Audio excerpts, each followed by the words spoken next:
HR wasn't viewed as a strategic function. So I knew that we had to modernize. I knew that we had to transform. And I knew that we had to do something quickly to build credibility to keep us transforming long term.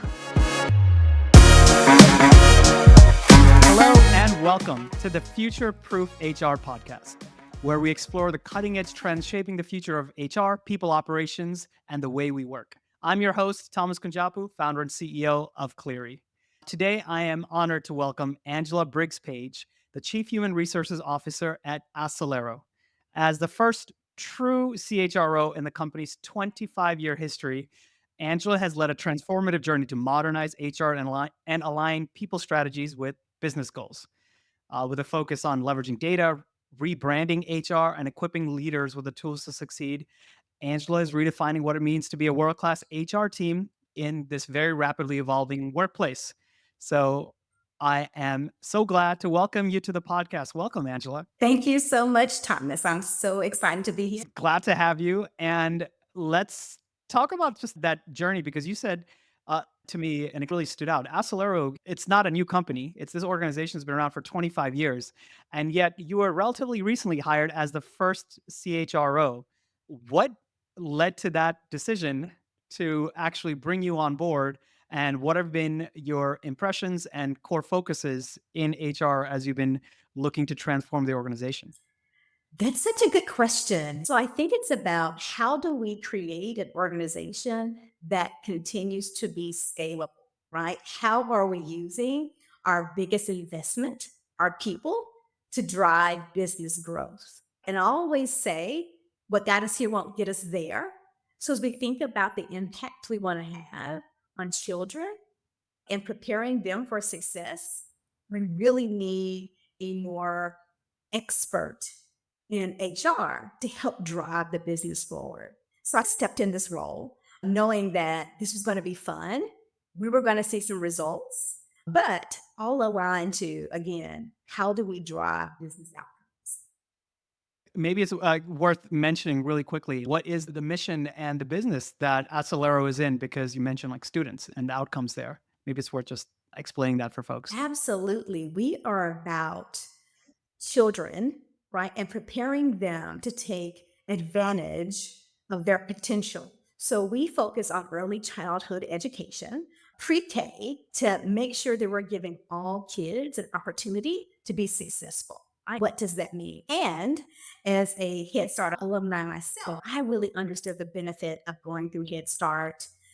It helped make me who I am, giving me those fundamentals to move forward in this incredible space. So it's really about how are we setting kids up for success. Within that context, you were hired into this organization. So, what was your process when you got in on day one in the first few months? What did you set your eyes to look about for opportunities to improve things and to modernize things? What was your approach in the early days? Stepping into this role, Thomas, I immediately saw the heart of the organization, and that's the people. Acelero is filled with people who are incredibly passionate about our mission and what we do. But what became apparent, especially in those first 90 days, was that while the commitment to impact was strong, our HR infrastructure had not evolved at the same pace as the rest of the organization. HR was literally seen as an administrative function, right? They focused on policies, they focused on compliance, they focused on transactions. I like to refer to them that we were order takers, right? Rather than a strategic force that could drive the business outcomes. So my first 90 days was really just about listening. So I started in September of 2023. So I wanted to take the rest of the year to just listen, right? I met with employees at all levels, gathering insights, wanted to hear about their experiences with the HR team. I wanted to understand their challenges. So I asked three fundamental questions: what's working, what's broken, and what's missing. I also conducted a very thorough audit of our HR processes and our HR systems. And I confirmed we had some really big challenges. One, we had leadership gaps. HR wasn't viewed as a strategic function. Two, operational inefficiencies. There were manual processes, there was duplication of effort, there was a lack of clarity on roles. We also had data integrity issues. Our HR data was fragmented, and that made decision making incredibly difficult. And lastly, our HR debt was high. We had legacy processes, we had outdated systems, and inefficiencies that were built up over time. So I knew that we had to modernize. I knew that we had to transform. And I knew that we had to do something quickly to build credibility to keep us transforming long term. So there's a lot we could dig into around like the solutioning, but even that problem statement that you came across, right? I want to dig into that a little bit because I'm almost getting obsessed with that lately, where there's this idea that HR teams, you said order takers, operationally driven, and tactical is another way I've seen it, not seen as strategic, not seen as a partner or a key part like of the business. Now, is that related to the initial statement, just your hiring, which is there is a role for CHRO that actually is to escape that kind of treatment? Or is that a common thing that like you would see that a lot of organizations see HR in that way, and a lot of other leaders in many organizations see HR as being this administrative center, and that's really all they want from that? Or are you seeing that actually there's like universally all organizations need more from HR, but it's not that connection is not happening for some reason? I think that now more than ever, and especially since COVID, what's needed from HR has changed. The requirement for HR teams, for people teams, has changed, right? I think that leadership, executive teams really recognize the impact that HR teams had as a result of COVID, right? So we were able to step in, change the paradigm, change the narrative of what people thought of it about HR. Someone had to take the lead on making sure our people were safe. And that was chief HR officers, chief people officers. So we stepped into that gap, right? So now there is this need, this want, this mandate for more organizations to really want someone as a strategic business partner, a strategic enabler in this chief HR positions. Well, historically, not all companies felt like that, right? And it would be dismissive of me to say that all companies think like that because all don't, right? Every company is on its own journey, but ultimately, that is what we should be aspiring to. Let's go back to some of the solutioning as you went through that process to actually transform the organization. It sounds like was it a lot of the policies and the focus was on talent development or employee engagement for the current employee base, or was there a similar demand on the talent acquisition side? Because those are the two sides of the coin usually, right? For orgs that you need to focus on. Yeah, I think stepping in historically, the HR department had really been about how do we keep the lights on? How do we make sure the paperwork is signed, it's completed on time, we check the boxes. But it wasn't about how are we improving? How are we having business outcomes? How are we even understanding that our goals should be aligned to the business goals, right? So, me coming in, one of the first things that I noticed as I completed my audit is that there were 400 openings at Acelero in January of 2024, right? And think about that, 400 openings, right? And we knew that every open position impacted our ability to deliver our mission. So as we talked about it, and I got feedback from our hiring managers, we got feedback from our candidates, I understood the existing hiring process was taking an average of 88 days from job posting to offer acceptance, which was way too long in such a competitive talent market. So we needed a radical overhaul and we need to do it fast, right? So we took a multi pronged approach. First, we examined every step of the hiring workflow, eliminating inefficiencies, reducing unnecessary approvals, and empowering hiring managers to move quickly. Second, we conducted monthly audits. We created job aids for consistency because it was really important that everyone had a good experience when working with the talent acquisition team. That includes hiring managers. It also includes our candidates, right? What kind of experience were we giving them? Thirdly, we introduced standardized hiring pathways. And we also trained the team on inclusive hiring processes. What does that look like? And how to manage their portfolios. How are they looking at each job that they're responsible for? And lastly, data became our secret weapon. We realigned our metrics. We redefined data dictionaries, which is a new concept for them, right? Because we wanted to make sure that everyone was aligned on our reporting. And we also had to make data more accessible and meaningful for decision making. So we were able to use real time analytics to make data driven decisions that sped up our hiring without compromising quality. The result, we cut our time to offer from 88 days to 29 days, ensuring that we filled roles faster while still hiring the best candidates. And at the beginning of 2025, January of this year, we had 59 openings as opposed to 400 in January of 2024.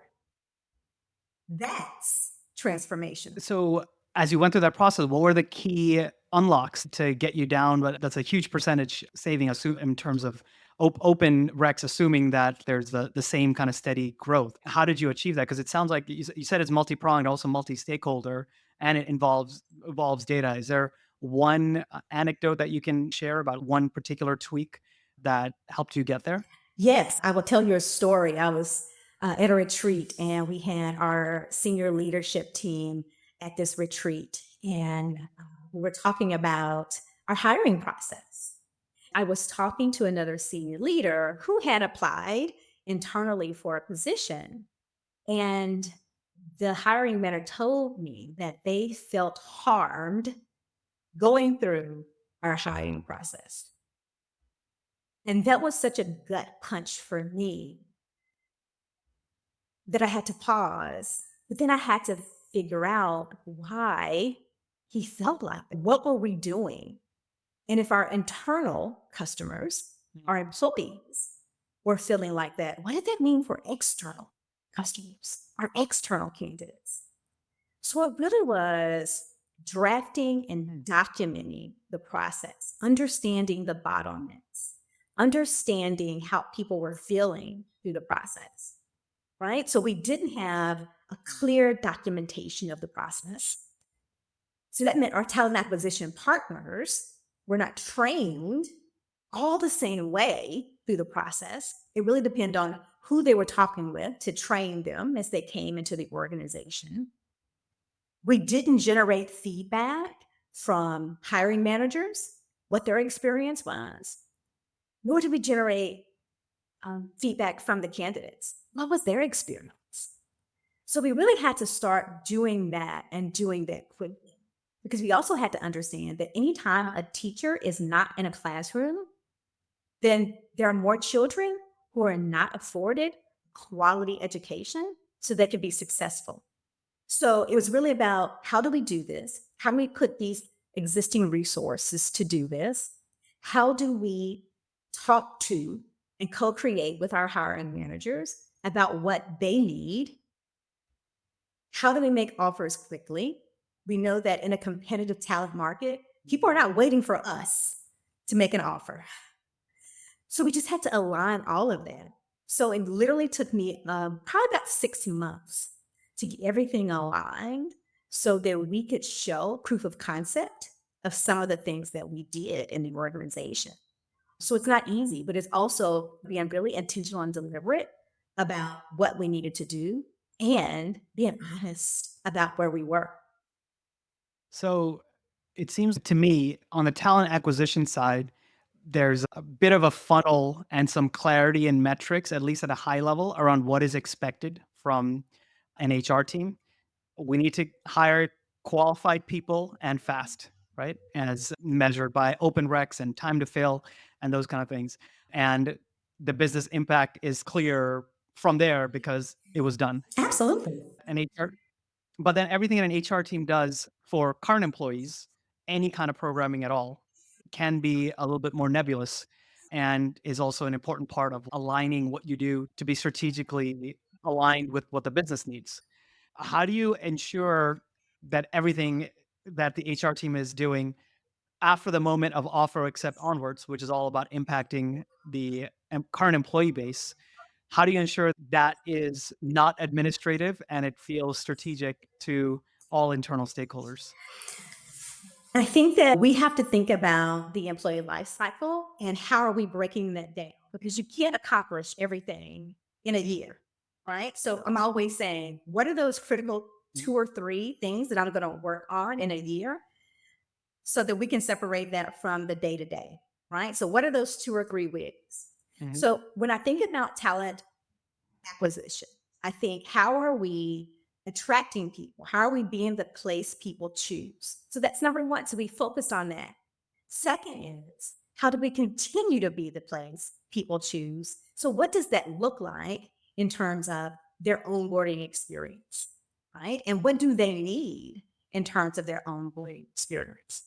More importantly, we want them to know this is who we are. This is our identity, right? These are our mission. These are our vision. These are our values, right? These are our behaviors aligned to our values. And we want you to add to our culture, but we want you to feel like this is a place where you belong. Because I think that everyone coming into an organization has to make that decision, right? Do I want to be here? Is this the place that I choose and why? So once we do that, it really is, how do we teach them about who we are? How do we continue to envelop them into our culture, right? So that they can understand what's important to us. So it's understanding what they need to do as an employee and how they need to do it and how that's aligned with who we are as an organization. It's also, how are we continuing to get your feedback, right? The employee listening strategy is absolutely important. So, yes, we hired you, but we can't forget about you. So, how are we talking to you in the first 30 days? How are we asking those right questions? How are we in the beginning trying to understand, is this job, is what we said, what you're doing? If there's a disconnect, how do we change that? But how are we listening to you? So we have to make sure that we are checking in on them on regular points.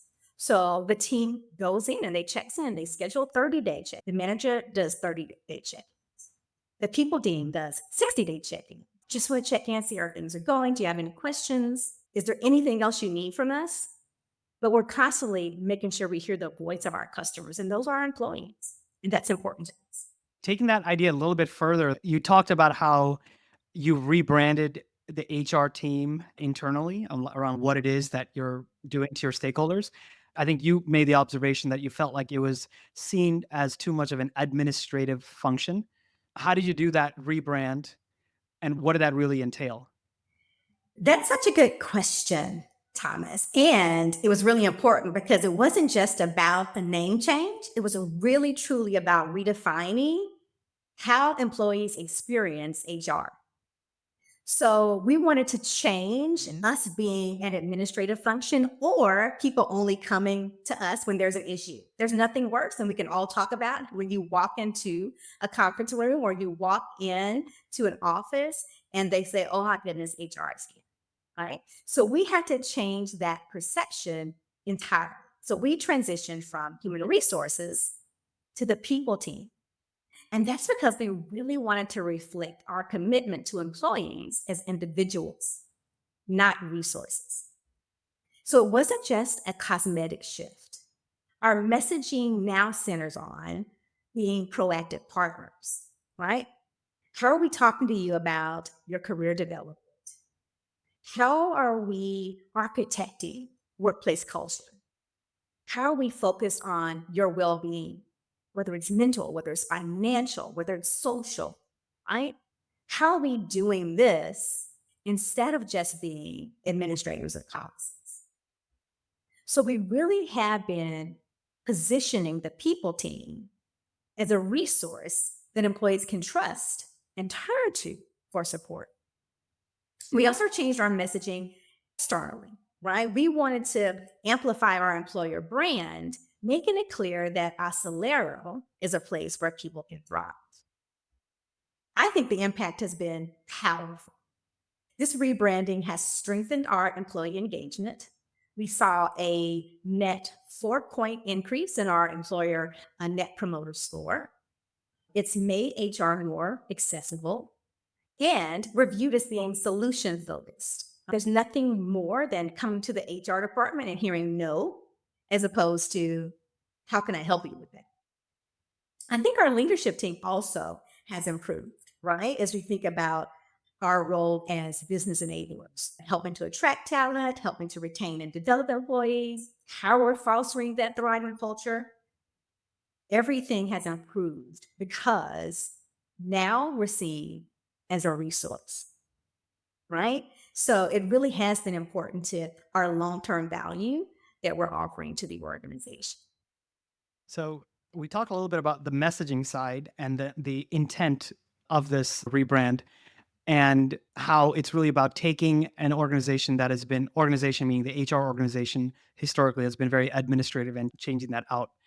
A conflict or a tension I often see that happens in such transformations is that the current and existing HR team, as well as the organization, still has that existing or latent demand of the administrative items from the team.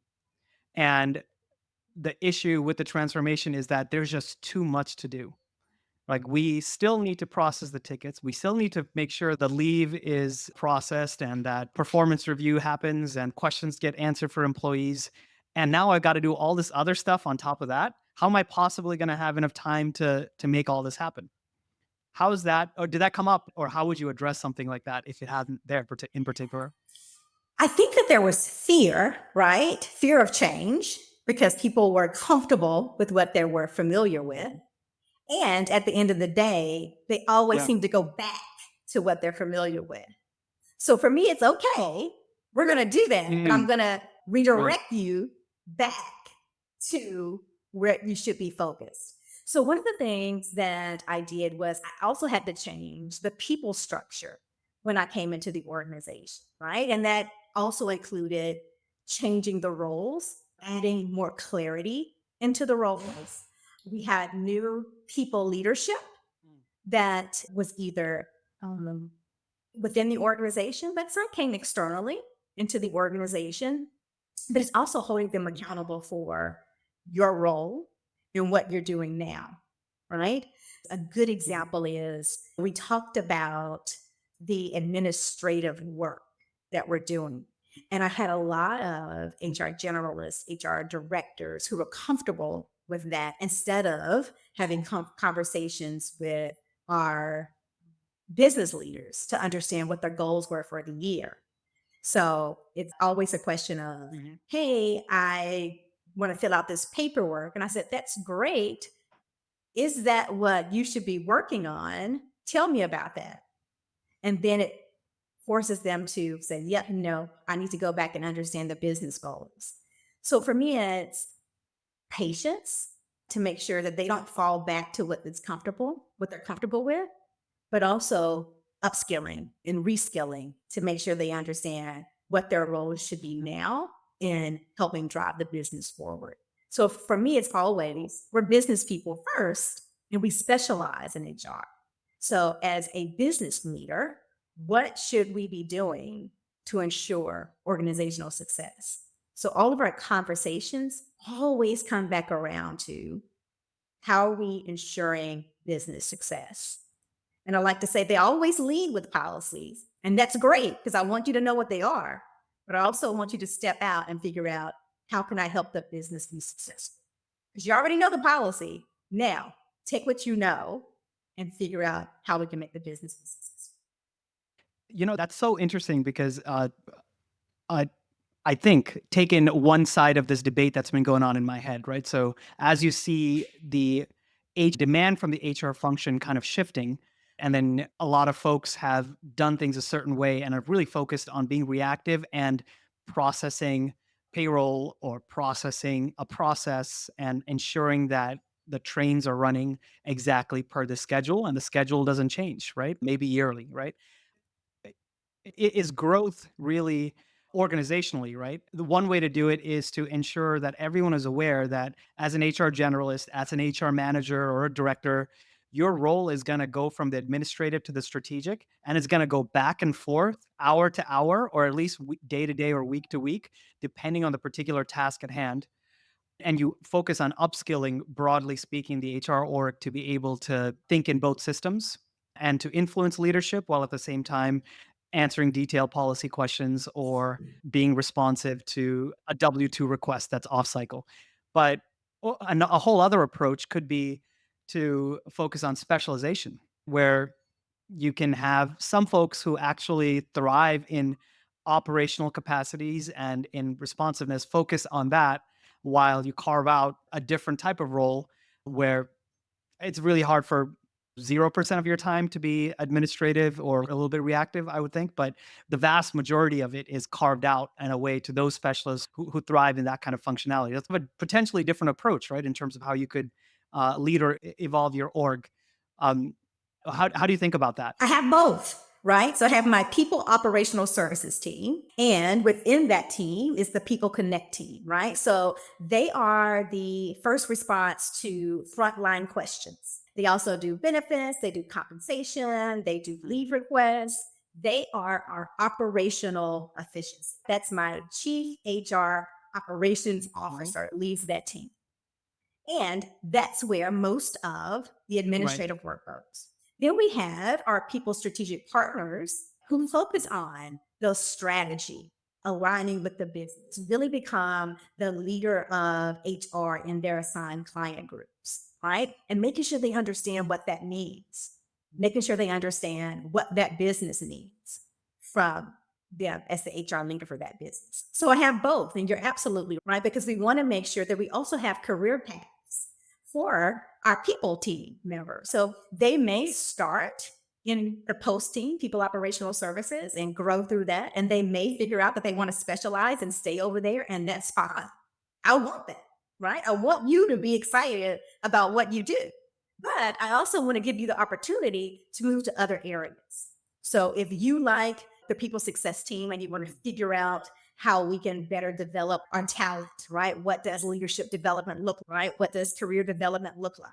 What does succession planning look like? What does talent acquisition look like? You may want to come over here and figure out how are we attracting talent. Mhm. But being able to offer those career paths helps with retention, right? Because we want to make sure that our people feel like they're being developed, whether it's inside the people team, in other areas of the team, or even outside of the organization. That's fascinating that you feel like you can offer both paths for folks. And actually, I'd like to take that opportunity to ask a broader question about HR orgs in general for the future. You've talked about how post COVID, the demand for the kinds of things that are needed from a people team of the future is keeps evolving fast and it's shifted. New skill sets emerge, new asks are made. And so, given where we are right now, how would you think about the future HR organization that is responsive to the demands of a future organization? I think this is where we really have to have more focus on skills, how you're developing your internal talent marketplace. Because for me, it's really about the skills. I don't think job titles are that important. What skills do you have? Right. And how do we take advantage of your Right. skills to be successful? So I think even as HR organizations, we have to start thinking about the skills that are needed, right? How do we make sure that we're agile? How do we make sure that we are leading through influence, right? How do we make sure that you understand finance, you understand operations, right? Because you really do have to be a business leader. We have to make sure that we had a repository of your skills so that we can take advantage of you. And it also leads with retention. So if we have an internal talent marketplace that lists those skills, there are positions that are in there that can help with your skill development, right? So that you're learning while you're part of our organization instead of having to go outside of our organization for additional skills. So for me, the future is about skills. How are we inventorying them? How are we utilizing them? How are we hiring? How are we promoting? It's about the skills that you have And we have to be able to help people understand the skills they have, right? For me, when you ask people about their job, yes, you're a customer service rep, but what skills do you have? Right? You were a stay-at-home mom for 5 years. What skills do you have? Right? I know you have really good time management skills. We know you have really good customer service, right? We know that you're very adaptable, but one of the things that we have to think about is how are we getting people to understand those skills as individuals, and how as an organization we understand the skills they have so we can better utilize them. Yeah, so that seems to apply both to skills within HR, but really, I think you're talking about more broadly about just skills in the overall labor market or for the employee base. And it goes back to the earlier story you mentioned about someone who was applying for an internal job and actually felt not great going through the process. But to be clear, it's amazing that you can apply for an internal job and it's an open possibility because I think a lot of organizations actually make it more difficult to find a new job internally than to just get a new job externally. That's a key piece, or just that mobility, because the skills that are in demand will evolve, it seems like, faster. There are skills 2 years from now that aren't even on the roadmap or just people aren't aware of, like today. And being able to be responsive to that and helping the organization be responsive to that is what I think I'm hearing is just a key outcome that a great HR team of the future can drive. And I heard agility there. The agility part, I think, maps to both, right? To both being agile within skills as an HR team, but also to enable that within the entire org across your Absolutely. customers. Yeah, because what I think is our skills are transferable. We have to have business skills. So we have to learn how to read a P&L. We have to understand how the business operates, right? Yes, when you're coming in and you're probably entry level, you're learning more about employee laws, right? But at the end of the day, they're business skills, Mhm. right? And so that's whether you're HR, whether you're IT, whether you're finance, to be successful, you have to understand how the business operates. So I always think about, yes, there are HR skills, right? Yes, I want to understand FMLA, and there are people who specialize in that, right? But ultimately, I want to understand Sure. how we are impacting business outcomes, right? From a people perspective.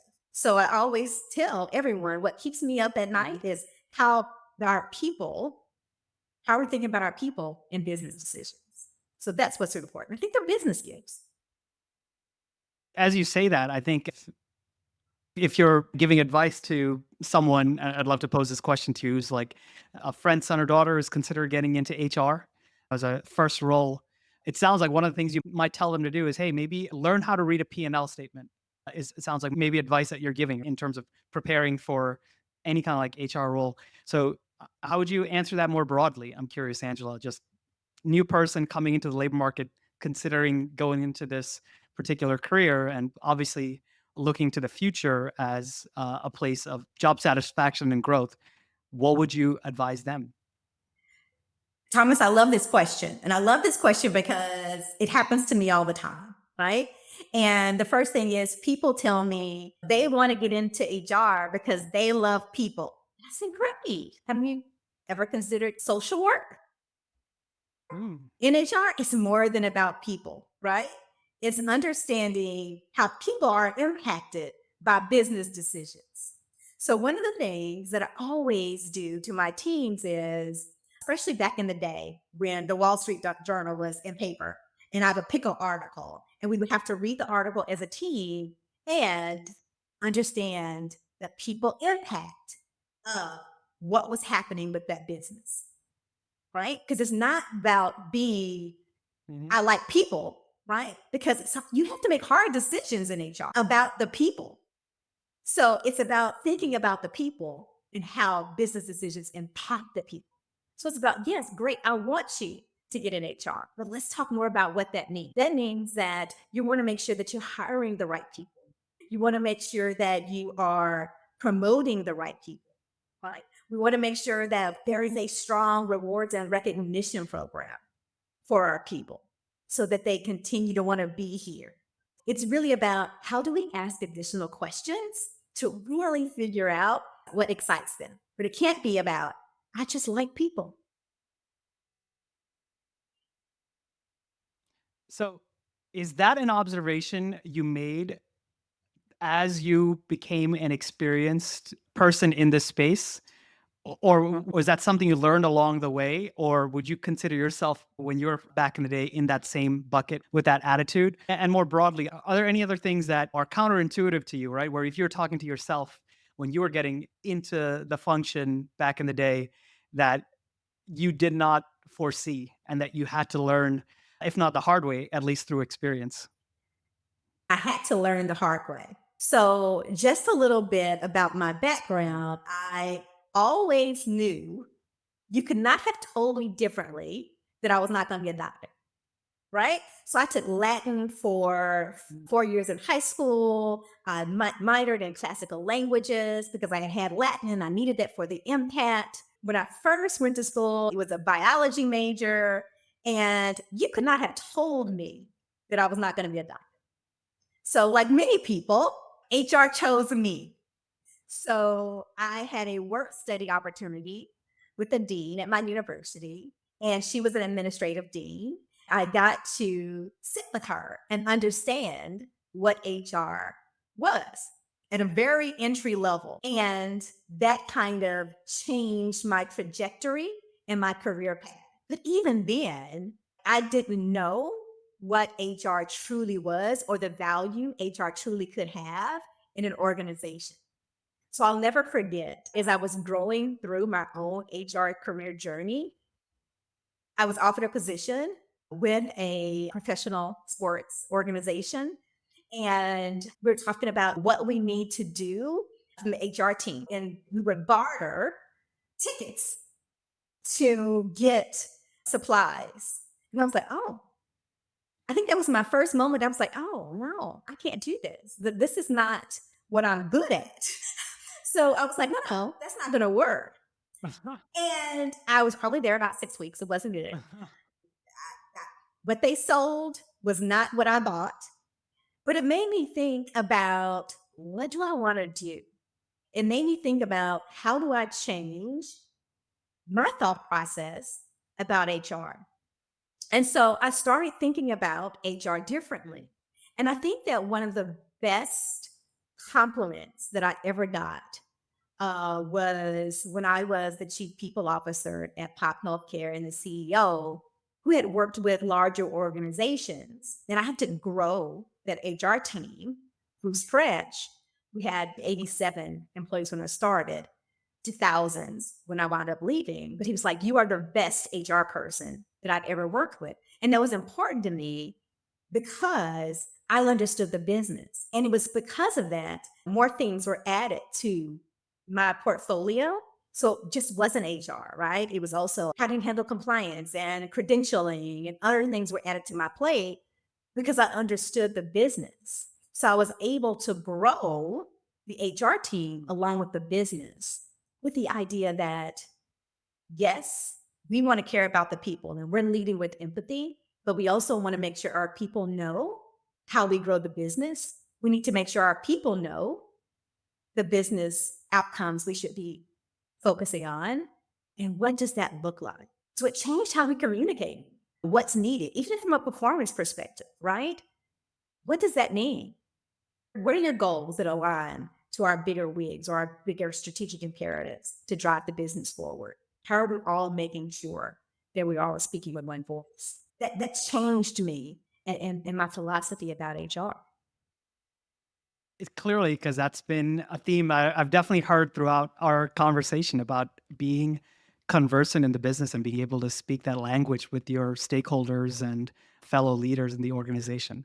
Okay, at this point, Andrew, I'd like to ask you, are you ready for our lightning round of questions where I'm going to hit you fast and furious with a couple of different questions to get your quick thoughts, 30 seconds or less? Let's go. Okay, what's the best piece of career advice you ever received? Don't wait for permission. Ask for forgiveness. Ah, okay. Break things. Let's talk about like HR again. That's an HR trend you think that's going to dominate the conversation over the next decade? Skills first hiring. We need to be focused on skills. What are the skills people need to get the job done? I don't think job titles are going to matter as much as what skills someone has. And I wonder if it's also the credentialing and traditional education can also be upturned a little bit and moved more towards skills-based trainings. I'm a huge believer in that. Most of us get our skills through on the job training. That's where most of us get our Mhm. skills. It doesn't necessarily have to be a degree, but it's not either or, it's both and in terms of how do you recognize the skill. So, if you could wave a magic wand and change something about the way that HR and people teams work across the world, what would you I change? would change performance management. We have to reimagine performance management and we have to get Oof, rid okay. of annual outdated performance reviews. How are we focused on real time, meaningful, continuous feedback? Got it. Okay. We talked a lot about the reactive nature, the administrative nature of HR often. What is one such task that if you could wish that you could just not have to deal with, or anyone on your team would not have to deal with anymore? You could magically automate away with software or AI. What comes to mind? Oh, that's such a good question. I think employee engagement, sentiment, right? How are we capturing that quicker so that there's no delay? There's nothing worse than taking an engagement survey or pulse survey or a one question survey and then you have to wait. I think we need to figure out how can we speed that up so we can catch issues faster. Got it. I guess on a personal note, if you could have dinner with one historical figure, who would it be? Maya Angelou. I think that I read her book, I Know Why the Caged Bird Sings, probably when I was about 12 or 13. And she said something that has always stuck with me. I hope for the best, I'm prepared for the worst, and I can take anything in between. Wow, that's as good a note as any, I think, to end on then. Thank you so much for your time, Angela. So that's a wrap for today's episode of Future Proof HR podcast. Huge thank you again to Angela for sharing the transformation, both in your career as well as what you have done recently at Acelero. And of course, let's stay focused on how we can align what we're doing in HR with what's going on in the business. So thank you so much, Angela. And for everyone out there, until next time, keep future proofing your organizations. Bye now. Hey, it's Thomas again. One quick question before you go. Are you and your HR team tired of answering the same employee questions again and again in Slack? If yes, our Cleary AI powered Slack bot is here to help. It takes routine employee requests and answers it automatically while freeing up time for you to take on more important tasks. At the same time, it automatically builds up an HR knowledge base as you go. It's quick to set up, works right in Slack, and you can try it for free. Just head on over to gocleary.com/HR-chatbot to install it. It's again, gocleary.com/HR-chatbot. Thanks again.